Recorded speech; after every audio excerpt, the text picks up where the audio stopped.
Welcome to George's World, hosted by George Huntoon, also known as Local George.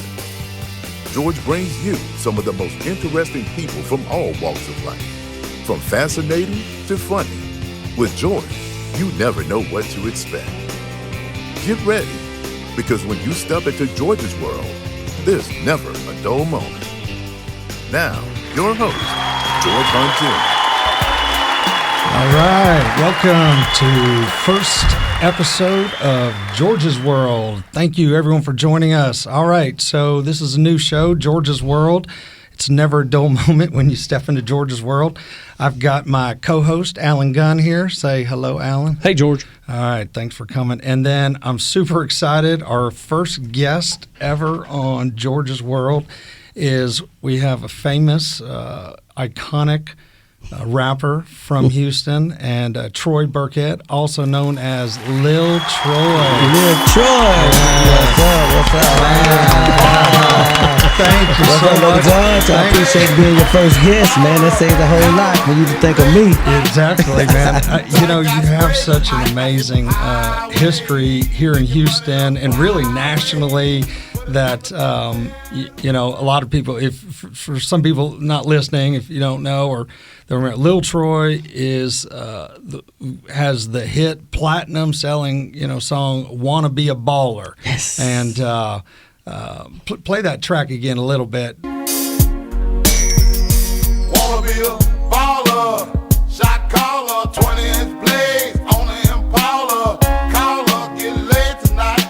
Switch tight, got spray, but I hit the highway, making money the flyway. Well, they don't remember this song right here, man. They've been living on the rock for the last 20 years to me. Right, that's for sure. When they hear this song, everyone's like, "Oh man!" It brings back all the memories. All right, thanks, guys. Yeah. All right, yeah. So that obviously just put you on the map, and that was huge deal. But so you grew up here in Houston, then, right? Yeah, I grew up in South Park. Were you born Called here? Dead End. Yeah, born and raised here. No kidding. Yep. Now I read that it said you grew up in a poor family. I mean, was it Yeah. I'm gonna tell you my definition of poor. Right. We didn't know we was poor. Right. My mom and them dad, we made sure they had lights on all the time. We had some food. We went to the park. I ain't really know we was poor until I got a little older, and I looked at my dad's paycheck. Right. And I seen his paycheck. I said, "Dad, this your paycheck?" He said, "Yeah." I said, "Ooh, what the money at?" Right. But I've been growing up in apartments. My cousin and we all stayed in apartments together and stuff. Oh, so y'all lived in apartments? Yeah, we all lived in apartments and stuff. So we all be at each other's house all the time. So we didn't know we was poor. Right. We seen the roaches and the rats, and we sit up on the couches and get our shoes and throw at the rats at night and run across the floor and everything. But we thought that was normal. Right. Right. You didn't have the perspective of what rich was. We didn't. Right. You know what I'm saying? Then you didn't have a television show to show the rich life and all the internet to look at. So what we seen just around our community, we was doing all right. Right. We got food stamps. We barbecued. Yeah. You know what I'm saying? We had water bills and all this type of stuff. So it was normal to me. Right. Yeah. Now what high school did you go to? Sterling. Okay. Yeah. Now back when you were how'd you do in school? I mean, were you okay student? Did you have a hard time? Did you hate school? Yeah, I ain't like school, but I was all right in school, and I was in the band from the third grade. Really? So you knew music then? Yeah, and I tried to be a crossing guard in the third grade. The principal told me I was too little and told me I had to grow up, Same here. next year. So I was always too little. So next year I come back and I try to be a crossing guard again. He said, "Troy, you're a little too little. I can't have you being one of my crossing guards." So I went back to third year. And I say, "Principal, can I be the crossing guard this year?" He say, "You too little." I said, "Man, I can do it. I don't care about how little I am. I'll be your best crossing guard." And you know what? He let me be the crossing guard after that because I convinced him that I stay persistent. Yeah, that's right. I stayed persistent every year. I came back by trying to be a crossing guard. Just to be the crossing guard. And he told me I was too little. But then that third year, by me being persistent, because I hadn't grew an inch yet, yeah, I was still small. But he let me be a crossing guard. See, just that right there, I'd know the guy was going to be successful. That was you know what? I bet you if we compared report cards, I had worse grades than yours. A lot of people don't know. That's a fun fact about Local George, is I had The grades were not there. no, not at all. But I was like you. I had heart and persistence. Yeah. I wanted to. Did you ever get held back or fail? Did you ever fail like where you had to repeat a grade? Yeah, we got bused from South Park all the way to Johnston Middle School in the 7th grade, right? Okay. The whole bus failed. Yeah. Yeah. See, I almost did. I had to go to summer school. Yeah, so we didn't go to summer school. We my whole bus. We got bused from South Park. That when they were doing the busing to other neighborhoods, other schools, we went to Johnson Middle School, and they fell down almost our whole bus almost failed. Oh man, I was one of them. Where's Johnson located? Right in southwest side, right there off Belford and somewhere West Belford over in this area. West Belford. Okay. Yeah. Now South Park. I mean that's a tough neighborhood, Yeah. man. I mean, now did you get in fights or anything? Or I mean, y'all had to, you know. Oh, yeah, we had fights all the time. It was normal. You know what I'm saying? Yeah. You know, the good thing about back in the 80s and that, when people fought, it was just, you'd brawl out in the street with fists and you were done. Y'all back friends. No one pulled We out guns. used to have fights at playing football in the field. Right. And through having a fight, all right, who down here? What play it is? You know what I'm saying? We back playing football. Right. You know, we had a fight. Exactly. Then we just start back playing football. Man, right then. No one brawl. Kids don't brawl anymore. They all want to pull out a gun and a knife, we you know. Just had a fight. I'm like, let's brawl. Yeah. I know. I was kind of. I'd like to get in fights. Were you a fighter? Not a lot, but I wouldn't back down from anyone. I didn't like to fight at all. But see, I was so little, so I had to fight. Because I always thought somebody was picking on me if you did anything to me. I had the Napoleon complex. Oh, really? So if you try to skip me in a line or you bump me or whatever you did to me, I automatic. Look, I'm 5'6", been that way, and so I felt like I had to work harder always to, you know prove what I mean? Yourself, yeah. Well, and not prove yourself, but just, you know, Get the respect. We had to work harder. Just, you know, if anything, you want to get ahead. But anyway, so when. Okay, you're high school, you're graduating. When did you start? At what age you're like, man, I'm going to get into this rapping, you know, or that kind of industry where you saw this? Well, I've been in the music industry all my life. My mom, my dad, them played in the band. I did read that. So they played in the band through all the clubs around town. So I used to go to the clubs with them when I was like 12, 13 years old and play at the intermission time. And then I was in the band all through school. You know, so this just been. What instrument did you? I played saxophone and guitar. Because that's what your dad played. Right? Yeah, my dad played saxophone. Rest in peace. And so I've been in the music. I was born into music. Yeah. I was bred to do music. You know what I'm saying, through my dad and my mom. So that just been my whole life. And I was in band in high school. I formed my own band when I got out of school. So you know, so this just been naturally in me just to do music. So me to do music is just like a hobby. What year was it that you first were like, man, this rap music, and you started, you know, writing some stuff and getting on the mic? I mean, what year was that? Well, I put my first album out, we started working on 1988 with Scarface. No kidding. Yeah, Brad Jordan. Yeah, 88. I put him out. From the Ghetto Boys. From the Ghetto Boys, yeah. The world famous Ghetto Boys. Were they Ghetto Boys at that time? They had a group called the Ghetto Boys already, but Brad wasn't part of the Ghetto Boys. He was with me. Man, I remember. Let's see, what was this? 1991 or two. I remember I was over off of 290, kind of 43rd-ish, and I walk into and again, I'm like 18, 19 years old. I walk into a bank and there's Bushwick Bill walking in, and I mean, I knew who he was, and I'm like, oh my gosh, Bushwick Bill, and I didn't say anything. I was, you know, too nervous, or he just, I don't know, but it looked cool. But yeah. Yeah, Brad used to live with me and my mama back in the day. Oh man. Yeah, we used to fix Brad breakfast and grits and stuff. Yeah.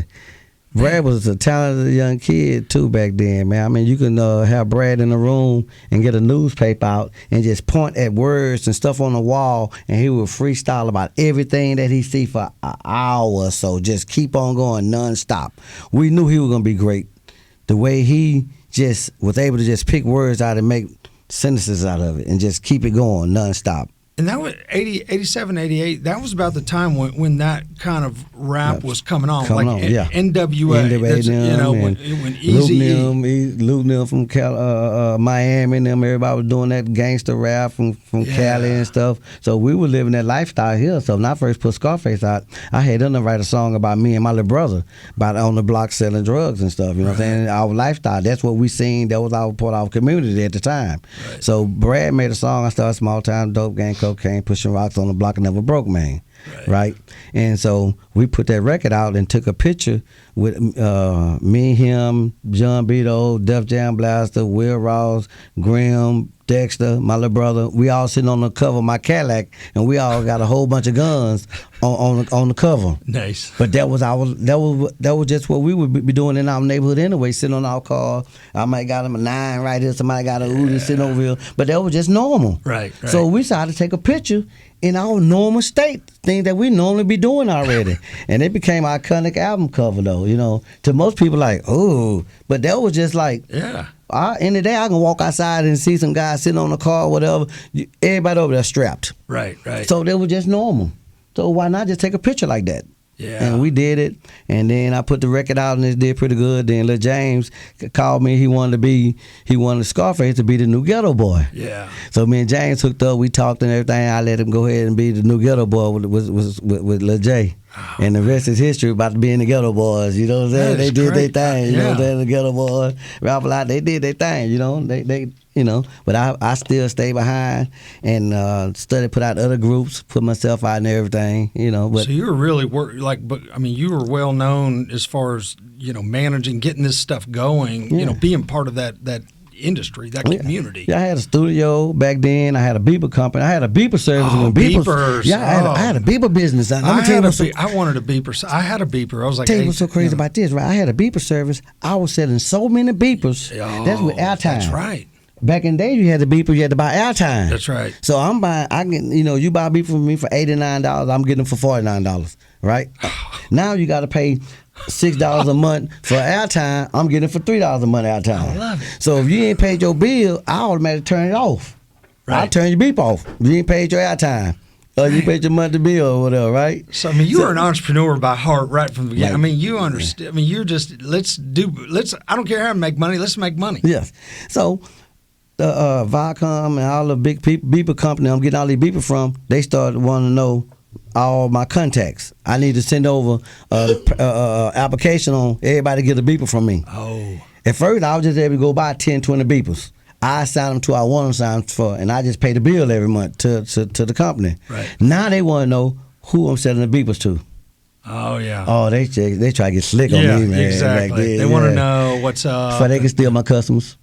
Yep. That's all it was out there. They were trying to steal my customers. But I was selling so many beepers every day. I would leave the office or leave my house. I got 5, 6 beepers on my waist. Right? Like I'm a surgeon or something. But it was almost like an article of clothing. Like it was a status thing. Like, man, he's got a beeper, man. I got someone. Everybody knew I sold beepers. So they're like, hey, Troy, man, you got a beeper? Yeah, I got one. Give me $89. You get this one right here. I just write the number down. Okay, I know who I gave it to. So when it's time for your bill to be paid, you ain't paid it. I have my secretary call you. You don't pay your bill, turn the thing off. Right. Nice. So the beeper business, man, that's pretty good too.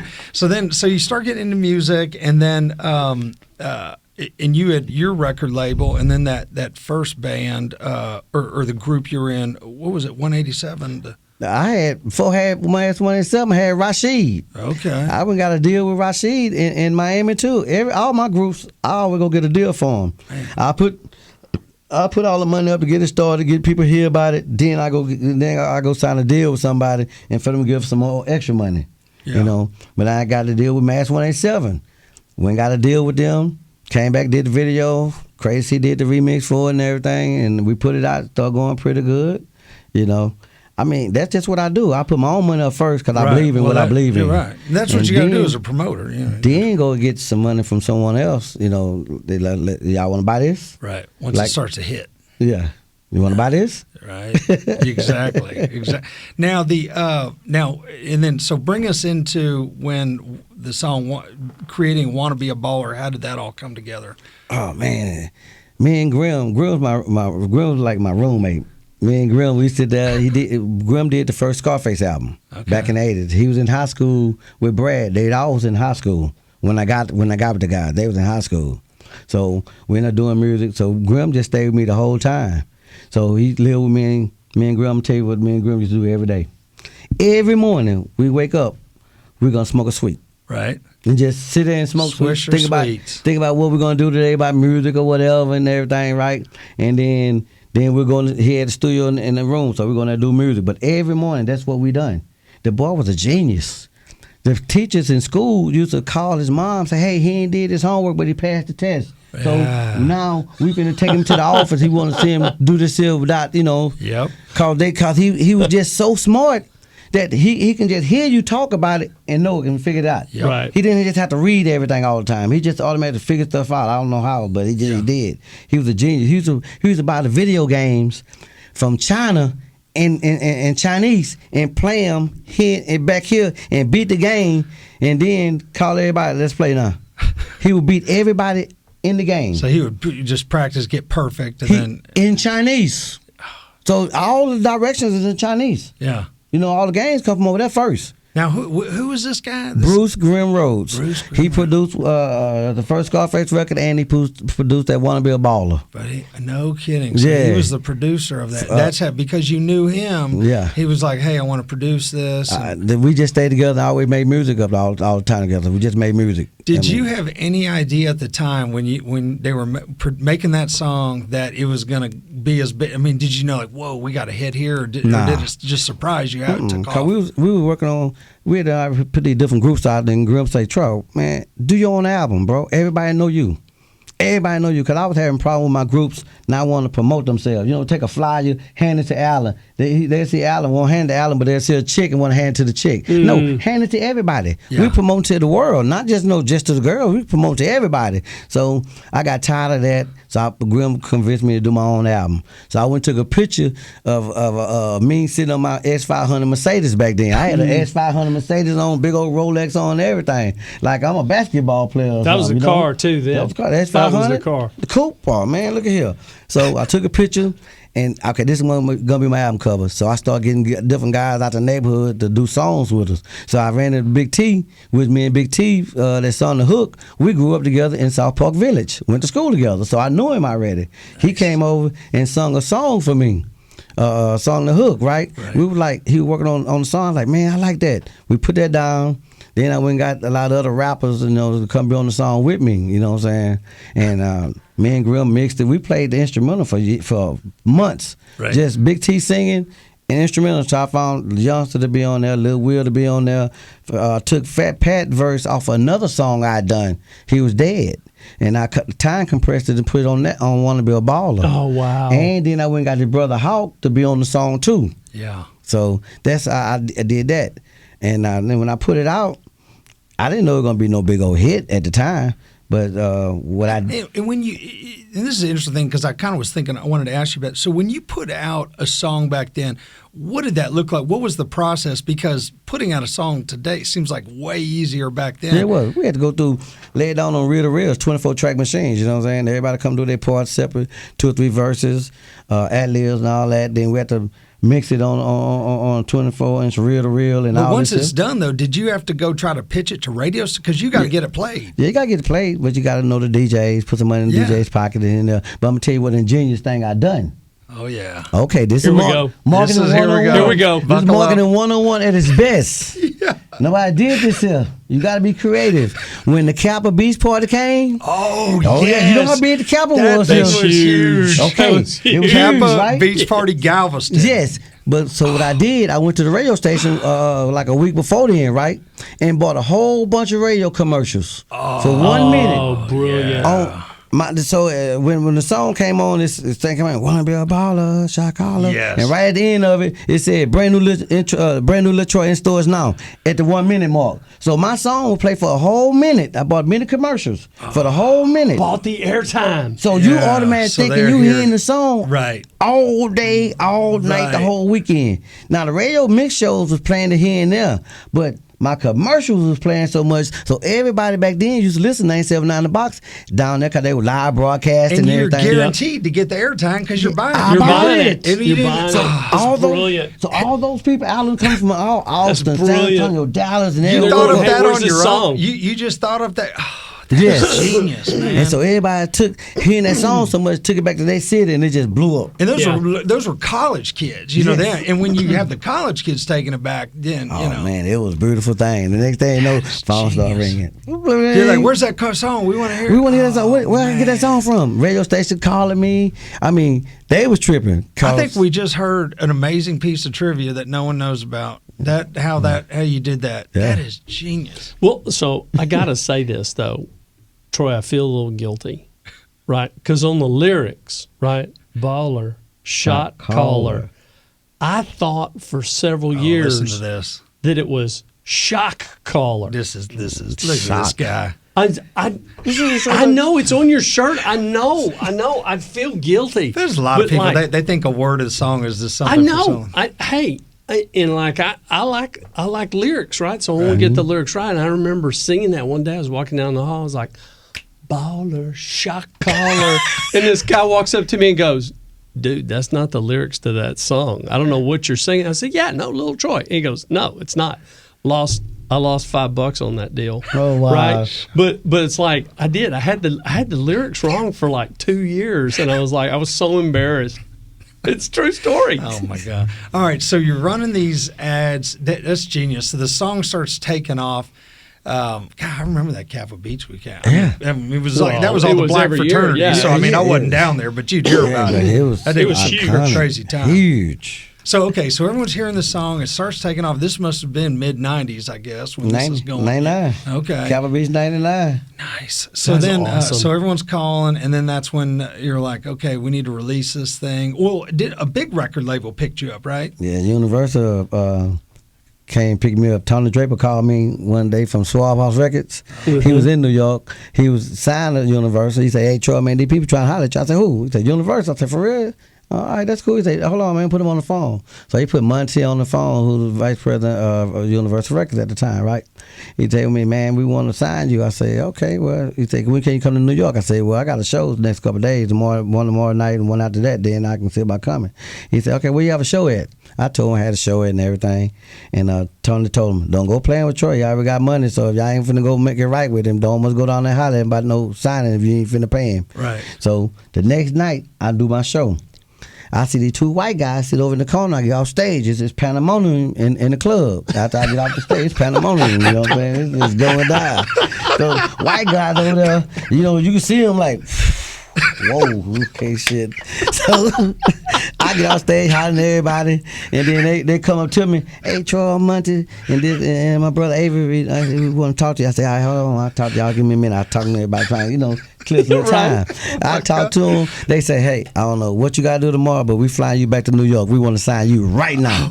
Is that right? Because they're Right seeing now. dollar signs. They're like, "Oh man." Yes, and so I flew back with them the next day. I called my attorney Warren, and he lived in Philadelphia. He caught the train in New York, and I flew to New York with them and stuff, and came down. And Now, and you're like, "Man, this is it. We're going to the next level." I mean, you must have been like pretty excited. Like, Yeah. this is it. but I got them though. So they fly you to New York. They Yeah. flew you up there. Now, was that they put you on a Continental flight? Back then it's Continental, not United, Yeah, right? Continental. Or did they fly you on a private It plane? was a Continental. Continental Flew flight. back Continental. All right. They had a car to pick me up and everything, and Nice. went to the office. By the time I got there, when I got to the hotel room, my lawyer was there already.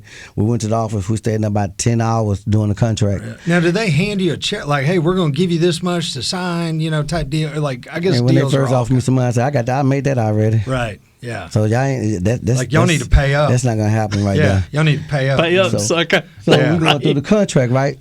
They tripping to see me reading the contract. Oh yeah. Oh, I'm think sure I- they thinking were. they're going to roll think- you over. Yeah, they thinking my lawyer's gonna do it. I'm reading the contract. They don't stretching know stuff that out. you're a beeper Yeah, like magnet. they don't know you've been doing they this don't know for he's 10 a years. beeper I just sit magnet. in the restroom. Real story. I just sit in the restroom when my guys be out there on the corner doing stuff, hustling and stuff. Yeah. I'll be in the restroom reading Donna Patterson book, all these different books and stuff, while I'm sitting on the toilet just reading about the music business. Really? Everything you need to know about the music business. I'm reading. So I'm you're learning always stuff. studying business.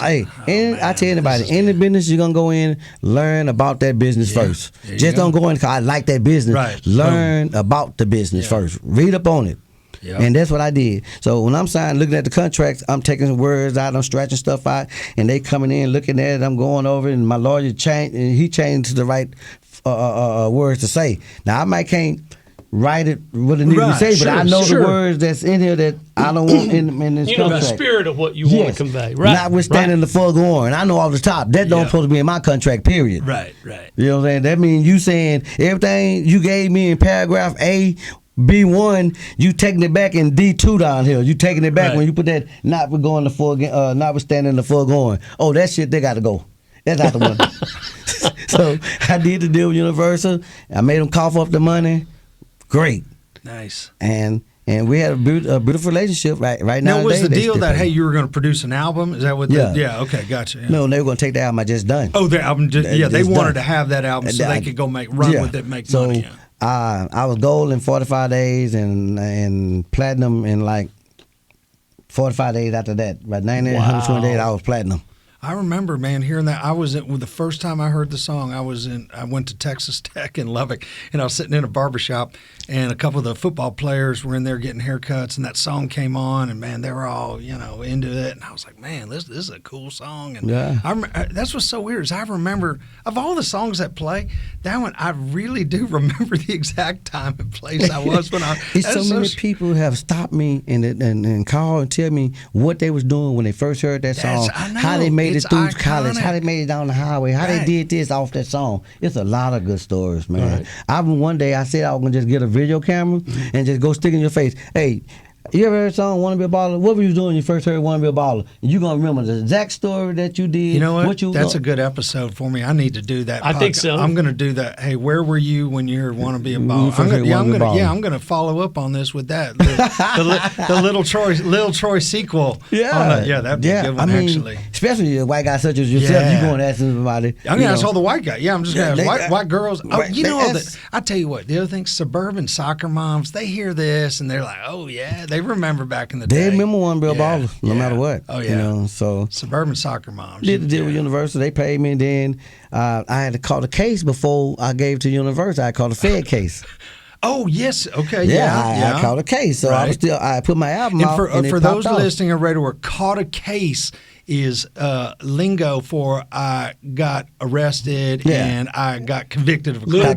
A little bit of trouble. That's white people translation. Caught a case. A little bit of trouble. A little bit of trouble there. All right, so I had to go to jail, and Universal found I had to go to jail and everything. They was tripping out, so we went and shot another video before I went to jail and everything, right? Nice. So I did that.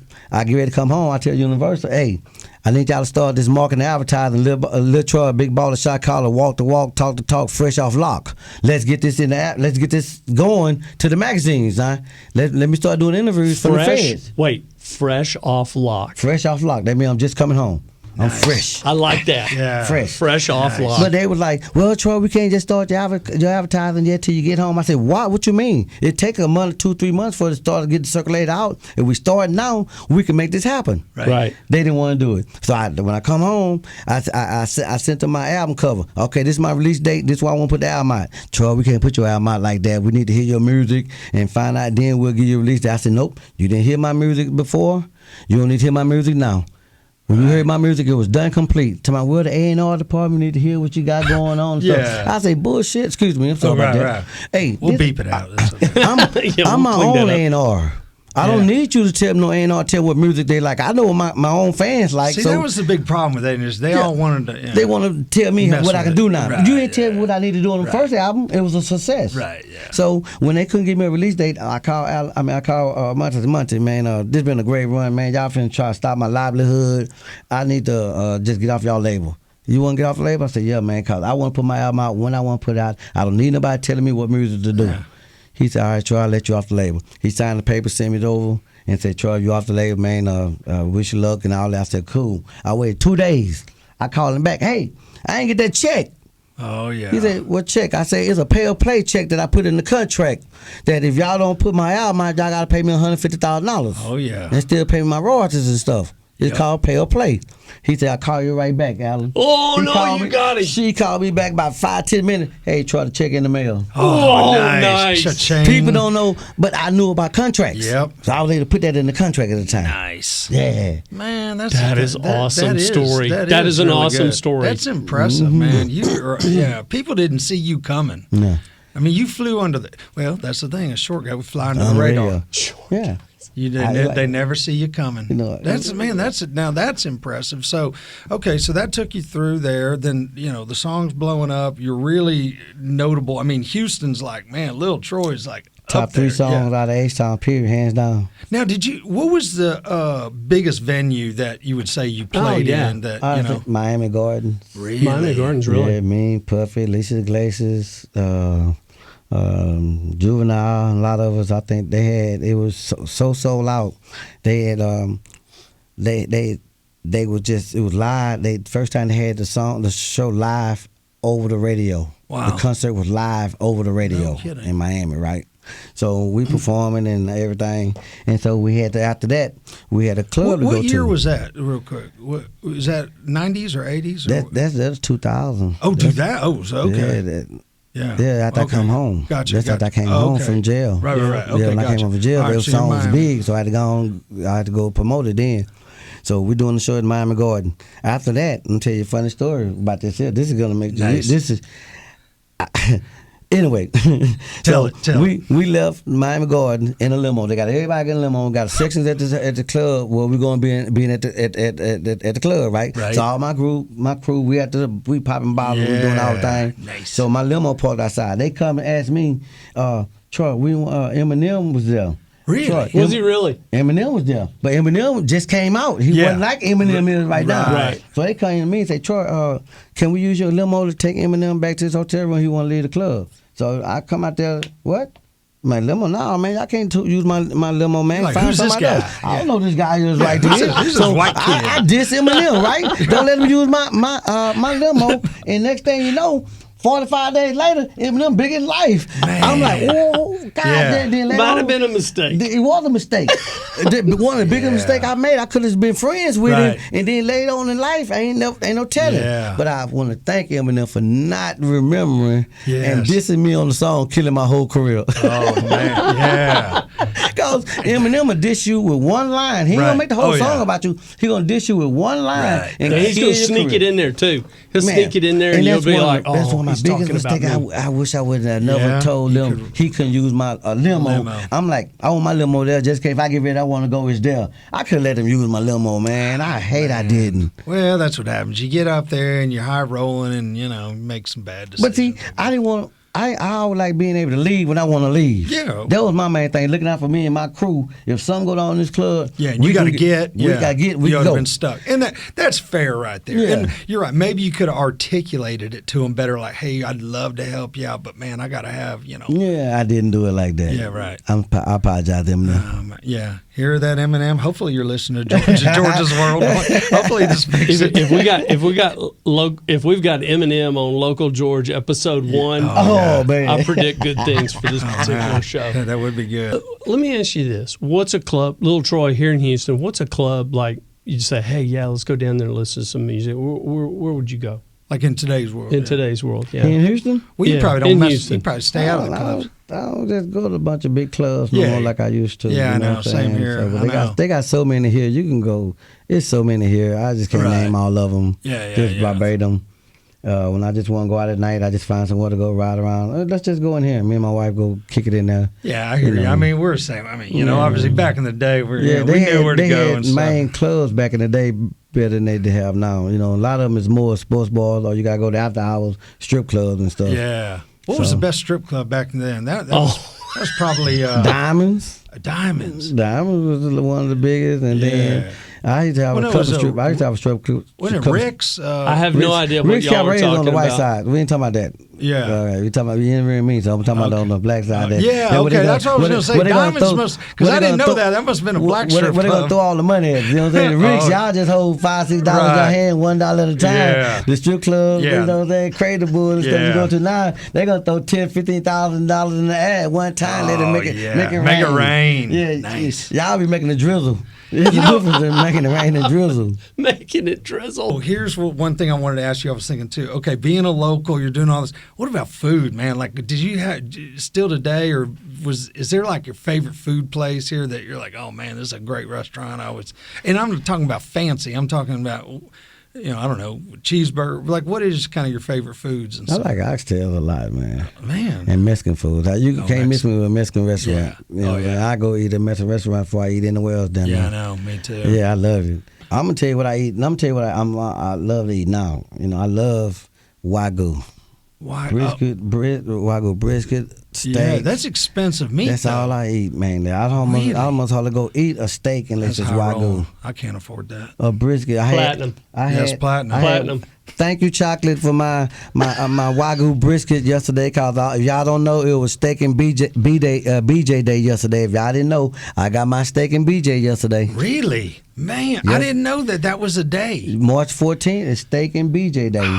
That's That men's is- Valentine's Day. Oh man, And that I is thank her amazing. for my Wagyu steak March yesterday. 14th is this day. Yes. Steak and BJ day. I'm gonna have Yes. to. My wife's gonna be like. My wife makes up. I'm gonna bring that up because my wife's whenever she wants to go out to eat, she'll go. Today's National Italian Food Day, and I'm like, what? Or today's National Chicken Finger Day, and then we're always going. I'm like, you're just making this up. But I'm gonna be like, swear, March this 14th. is steak and BJ. Yeah, March the 14th every year. Let me know how that works out, Joe. Yeah. It's I gonna know, work so great. they I'm gonna send you believe some it. flyers and some Right. literature on it, and just lay it around or something. You know what I'm saying? Usually when she sees it, she's like, "Oh, I'm gonna make See? you a steak." See, this is Lil'Troy marketing wisdom. I know. I'm buying my radio airtime, Yeah. and now I'm You're making up putting holidays. flyers out there Yeah, that can be make- picked up. Yes. So do you buy this Wagyu meat from like the same guy or whatever? No, you buy it from Yeah. HEB sell it. I was gonna say if you knew like a butcher we could talk about it, then you'd be like, man, I talked you up on this show. You hooked me up. Man, you go buy that Wagyu steak. It's the best Now, meat you can do you get. barbecue yourself, Troy? No, my wife barbecue a little bit, but I got my cousin Greg Cuzzo. He do all my barbecuing. And Greg everything does. Is he pretty good? Bet you like it barbecue. Now is he Man, smoking the stuff or is he cooking it on the grill? I can't tell you his secrets. Oh, You don't go okay, to Kentucky yeah. Fried Chicken. Ask them for their Gotcha. secrets, do you? Man, well, Okay, then. maybe we got to come. That would be a great episode too if we went to the barbecue and we could just do the podcast. We could be like, this is. This is what you call barbecue. Yeah. Bet you like it barbecue. Might not be better than yours, but I bet you like it. Yep. Oh, I know for a You fact. know that? I bet you like it. That's Oh, I all know I'm for a saying. I fact bet I you would. like it. But it'd be fun too. I can tell. I know you got fun people hanging out around there. man, Good family, friends. Yes. Yep. Yes. You're blessed like that, right? Here from the waist down. Yeah. What about kids? You got kids? I have some kids and they all grown. Yeah. They got their grandbaby, they got their kids and stuff. I've been blessed that You're a all of them doing grandfather, well. too. Grandfather 4 times. I'm not a grandfather. Don't say that no more. No. Hey, erase that off the app. We gotta edit that out. I'm a G-pop. G-pop. G-pop. I'm a G-pop. I ain't no grandfather. Oh, be, see, that's what I told my grandson. I said that's what I want to be. A G-pop. G-pop. I'm a G-pop. I ain't no grandpa. Yeah, right. That sound too old. Okay, nice. So now we're getting through the music business. We're growing up. It's getting into the 2000s, and let me go back to one thing too on that releasing the music. I see that in today's world with TikTok and stuff. These kids can come up with songs and they got huge audiences already. They don't even need the record label. Totally different. They got so damn easier for them. We had to travel all these places and put posters up everywhere. Yep. Stop, jump out, hit the telephone pole and Yep. stuff. Hit No more the posters. fence. Now they just sit home, promote from their computer all day and win. They could they got a laptop, cut a song, put it on They put it on TikTok, and it blows up. And then they can, the way they can generate revenue too. One is, the social media side. Yep. And then, you're right, through whatever other methods. They got all kind of platforms can out sell there the to put your stuff music on now. themselves, Never at lead house. No one need a record label no more.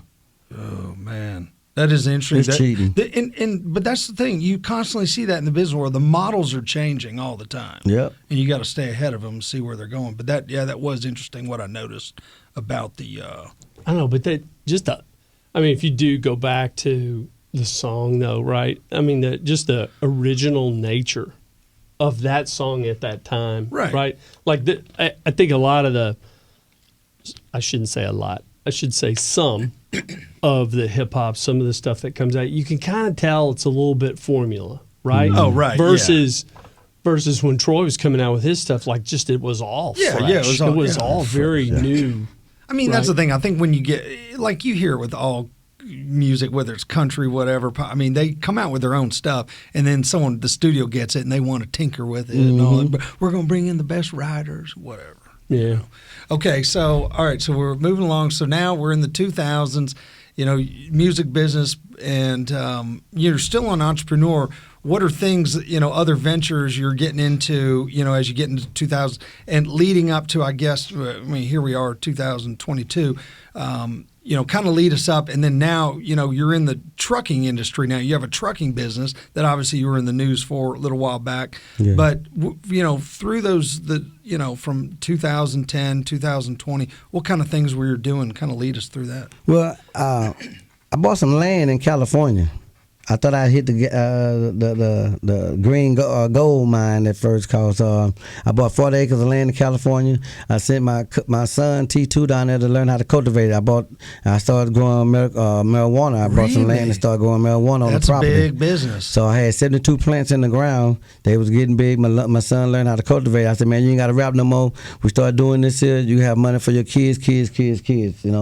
So police called me from down there, and I was here in Houston. They said, hey, you own some property in Susanville, California? I said, yes. They said, well, you got some people on your property growing marijuana? I said, yes. We got all our proposition forms and everything. I said, well, we noticed that you don't have a 50-foot well dug and a house on the property. You need to get a house on the property. So I called my son and them and said, hey, I need y'all to go find a mobile home down there, and we'll pull a mobile home up there. That'll be the house. Yeah. So I called to get a 50-foot well dug. I called them to get a well dug. They came out and see where I need to get it dug at. And they said, okay, we need to get a permit. They won't give us a permit to dig the well, so I had They wouldn't give you the permit. Of course. That's how they squeezed me. They squeezed me out of that. After I done put all this money up and bought the property, got the seeds, the fertilizer, everything lined up. I got rows and rows of marijuana plants, about 1.5 foot tall, growing. Wow. And they made me shut down because I couldn't get a 50-foot well dug. Yeah, you probably needed an envelope of cash to get whoever the permit. I mean, the permit office or something, but they wouldn't give it to us. And so that were they doing that to everyone? They did that to everybody in that county. After they've been growing marijuana in that city, in that county for years. They waited till years. You got just so much investment, and then that's when they came to squeeze me you. out real bad. And then I went from there. I started getting in the tax business, learned how to do taxes. And you did. You were learning. I learned how to do taxes also. Nice. And then I started investing in other taxes businesses and stuff. Like make me some money off my money. I set you up for a tax office. You make the money. I get a percentage. You doing it. We're all good. And I've seen these, all over town. The different tax prep ones. I mean, you see them pop up. Just go invest, get the real estate. You know what I'm saying? Put somebody in know how to do taxes, and you split with them. Get 25-30%, and they make the rest. Say, everybody happy. Nice. Then I got into the rental car business. I went to rental car business with, I'm not gonna say their name, but we won't get them no credit on this damn show. And I bought a bunch of cars with them, and we were renting our cars and doing real, real great, good. Then all of a sudden, I think they bumped their bumped their heads. Sorry about that, and not stop wanting to pay and everything. So, man. A rental car is a big business. We made money. We made money. I mean, I just remember one random day a couple years ago in June, I was downtown and my wife's car broken down. We're like, oh, we need a rent. There was no rental cars everywhere. And I'm thinking, man, I would have rented just some used cheap car just to get from here to there. And I mean, I'm thinking. We just was doing that up to last year. There was a big niche in that. Yeah. And then when I got married 3 years ago, I put my wife, Chocolate, Lakeisha Burklet. Yeah, my black queen. I put her in the tax business. What's her name? Lakeisha. Lakeisha. Yeah, everybody call her Chocolate. Chocolate. Yeah, nice. Hey Chocolate. And, hey Chocolate. So I got her doing taxes. She's a master stylist at JCPenney's, and she have her own. She sounds hot. She's hot. She does sound. She's hot. Yeah. And so she got her own salon suite at the same time. Away from JCPenney's. You know what I'm saying? So she got 2 locations. So she was a master stylist there. She's doing makeup, hair, whatever. No, just her hair. She can do makeup now, but she just don't like doing. She just makes sure your hair is looks beautiful. Good. Just any type of hairstyle, nice. any nationality hairstyle, she do everything. Yeah. And she cut men hair too at the same time. She cut mine. Can you imagine getting a haircut and she in her panties and bra? Some super hot chick I'm just like getting that. a haircut and them things right in my face right here. Right here. I gotta get a haircut every time she do my edge up. I'm right here. Women, women hairstylists. Haircut from a man. They always kind of do that. They just kind of brush up a little, like they're acting like, oh, I'm just doing my job. But I don't know. I think they know what they're doing. She be all in me like this here. Yeah. Oh, come here, let me get the bag. Face all up in the. Is that how you met her at I met her at Gringos. Gringos, 59 and 288. Okay. In Pally, I met her there, and we just hit it off from right then and there. You know, the guy that owns that, he's a big fan. You know, Michael Berry's show, and so he's a sponsor. He's got a good Gringos. guy. Yeah, Gringo guy. So okay, see, Lakeisha chocolate. Yeah, that sounds hot. I need to look at a picture. I'm gonna show you a picture in a minute. Yeah. So then I got it in Texas. Does she still do hair today? Yeah, she still do hair today. But you're teaching her the taxes. I got her in the tax business, and I've got a lot of my friends that's real excellent in taxes, like Bruce Grinrose, the producer. Really? Okay. Oh, he's a brainiac already. Yes, true. So I started off with him with doing taxes with him also. Really? So I got Chocolate him to learn from for her to learn from Grim. Chocolate learn from Bruce, and he know everything because he gonna do the research. He gonna read up on stuff. He gonna know everything that to be done. So that's what she used him a lot. You know what I'm saying, with her tax business. What's what's the tax room? Is that the name of the tax room? The tax room. Do you have just one location? Or no. Matter of fact, you don't have to have a location. Okay, because that's right. You go to taxroom.com. You go to taxroom.com, right. and you can input all your information and we can do it remotely. Wow, we can go to That's you. the beauty. That's what's remotely. changed so much the past couple of years. Now you can do. You don't need brick and mortar for a lot of that stuff. Yeah. No. So our So what's the website for that? www.taxroom.com. That's it. Taxroom.com. Taxroom.com. And y'all are. I always say when I'm looking for a tax prep, I always in my interview I say, "What's 2 + 2?" And when they say whatever you want it to be, I'm like, "Yo, you're hired." Yeah. I'm just kidding. IRS. That's a joke. We're just kidding. Yeah. Okay, so taxprep.com. Yeah. No. I'm sorry. Taxroom.com. Oh, I'm sorry. I don't know where you get that prep from. Look at that. I'm going to edit that out. He's giving somebody else business. Yeah, I can edit that out. Yeah. So taxroom.com. Okay, taxroom.com. So all right. And then they, how do I request to Lakeisha though to do my? Can I? That's who we're gonna do them. That's right. Okay. See, everything come to her. But what if I want to do an in-person meeting? You can call her at the same time. So if someone wants a hot tax preparer, Taxroom.com. Taxroom.com. Okay.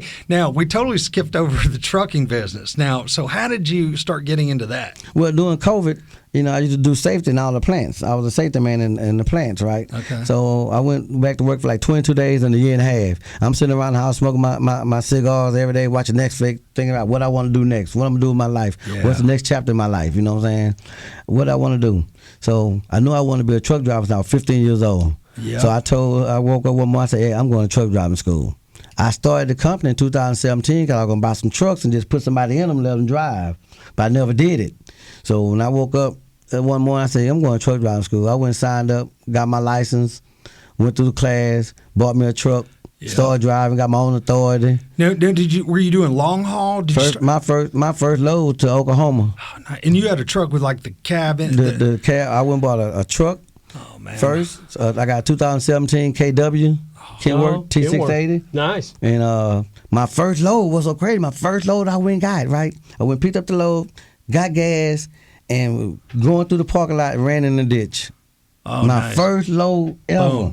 So now starting off. I can't get it out the ditch because I'm in the ditch in the front tire. I'm going in the ditch in the back on the back of the trailer. So I called my guy Raymond and say, Raymond, man, I need your help. I don't care what you're doing. You need to come help me get the truck out of the ditch right now. I got a load, my first load. So he can't help me get it out the ditch and everything. So I took off.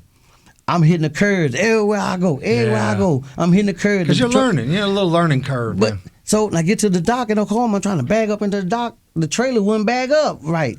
I called Raymond again. Raymond, man, this trailer won't bag up, man. I've been hitting every curve all the way down here. I know I can drive this truck better than this. He said, Troy, get out and see where your tandem's at. I said, my tandems? He said, your back wheels on the back of the trailer. I go and I tell him, I said, they all the way in the back. He said, that's why you can't turn the truck. They all the way in the back. Bring them to the front. I said, how you do that? I ain't must know. So he told me how to bring the tandem to the front. I brought the tandem to the front. I was there to bag up. Then I called the school I went to. I said, say, man, Aaron, man, why you ain't tell me about the tandems? I've been riding with these tandems all the way to the back, making me run over curves and everything. I said, Troy, we don't teach you about that. We just teach you how to pass the test. That's right. Man, I have always wanted. I might have to. Now you're still running trucks, right? Yeah. Okay. I'm gonna track you down. I have always wanted to at least sit in and go for one long trip. You know what I mean? Yeah. And do it. Like I want to ride with a truck driver from here to there, like a couple days, just to experience. I mean, I think that would be so cool. You can ride with me. I got two trucks. I got two. One of my trucks burned up January the 6th. That would be a whole episode right there. Yeah. What truck burned up? I had a 2007. I just bought a 2007 from a friend of mine. I had about 2 months. I went to Kansas City, picked up a load. That Saturday night I parked. Monday morning I went to Brookshire and dropped the load off. Yeah. Got back from Brookshire. 10 minutes on the freeway, I see I'm going down the street. I'm in the left-hand lane. Smoke started coming in the cab. No. So I see cab. I'm like, that's not good. I don't care what you say. That's not good. So I'm still trying to get over. Next thing I know, flames coming out the hood. This is right where we live. This is Fry Road, 910. Right on Fry Road. And I was able to get off without hitting anybody. Without anybody hitting me. I got out safe. But the truck burned all the way down to the ground. Was that a Kenworth too? It was a Kenworth too. Man, so that's what's amazing. I mean, that'll be a whole nother episode. I can do like long haul with Lil'Troy. Long haul with Lil'Troy. Yeah, for sure. Local George, Lil'Troy, go on the road. On the road again. I can't believe I'm on the road. Alan, again. you can go too. We can all three of us go. I got 2 beds in there and everything. Oh man, refrigerators. Microwave. That's the thing. I want to do a whole episode on truck drive. I mean, the stories, that truck drivers come across. Man, you see some stuff on the freeway, don't you? Yeah. But even at the You truck see some stops, stuff. and I mean, the lot lizards. yeah. You know what a lot lizard is? Yeah, I know. That's why I want to do a whole episode on the. Is that what they call them? Lizards? Yeah, Lot I bring my lizards, lot lizard with me. Chocolate. Oh yeah, nice. Yeah, you ought to see it. I got all on the internet that y'all look at my lot lizard washing the windows. Oh yeah. Oh man, I'm definitely going on a trip. I would pay to just sit in the the cab and go. Though. Man, that would be. Man, I'm so mad we run out of time because the thing that I was reading about is that want to be a baller curse. Like you had just said, you had almost died. So if people go, and you can kind of tell, there's so many people that were associated with that song have all died. And then when you got in that truck accident, you kind of thought, man, this is the want to be a baller curse coming to get you. Final Destination 5. You remember that movie Final Destination? Yeah, Yes. yeah. So be almost like that because everybody that's on that song almost done passed away except me and Youngster. And that Big T done passed. He had a car wreck. Lil Will had a car wreck. Hawk got shot. Yep. And Fat Pat got shot. Yep. So they all on that song. All 4 of those guys on one song, Want to Be a Baller. And you're the last one. Me and Youngstar was the last one. And I almost had an incident with the fire. You know what? But I already knew you were. There's a reason why you survived because everything. You start off as wanting to be the crossing guard, and you never gave up. You're obviously here for a reason, man. You are here for a reason. Thank you. And I mean, I'm blessed. I've always believed that the people that come into my life, or I come in, it was meant to be. Mm-hmm. It was meant to be. But all the things you've done. I mean, you have 20 lives. You have 9 lives. I mean, but that's the thing. You survived. There's a reason why you survived. I mean, look where you grew up. All this. I mean, the odds. And this is the other story. This is why I love to be friends with people like Troy. Or really anyone like this, but the odds are against you growing up. Mm-hmm. You know what I mean? You live in some of the hardest circumstances. You could have become victim and just fallen into the system, gave up, the man keeping you down. But somehow you're born in your heart, you're like, no, man, I'm out of it. I'm going to the top. I'm gonna be big. Well, you find a way, right? Like you buying that ad time on the box. I mean, that blows me away. And we ain't talked to real estate like you do. I'm in the real estate like you are. I know. We're going to have to talk about that again, too. So you had this drive. It was inherent. You were lucky. You were blessed. It was born in your heart. And that's, and obviously you survived that car, the fire. But, man, this has been exciting, Troy. Thank you so much for coming on here. First episode of George's World. Yeah, George's World. Thank you so much for listening to George's World. Make sure you like our Facebook page, Instagram, and check out our YouTube channel where you can replay the show and watch the behind the scenes and extended version video. Until next time, push hard, always be a winner, and failure is not an option. Local George out.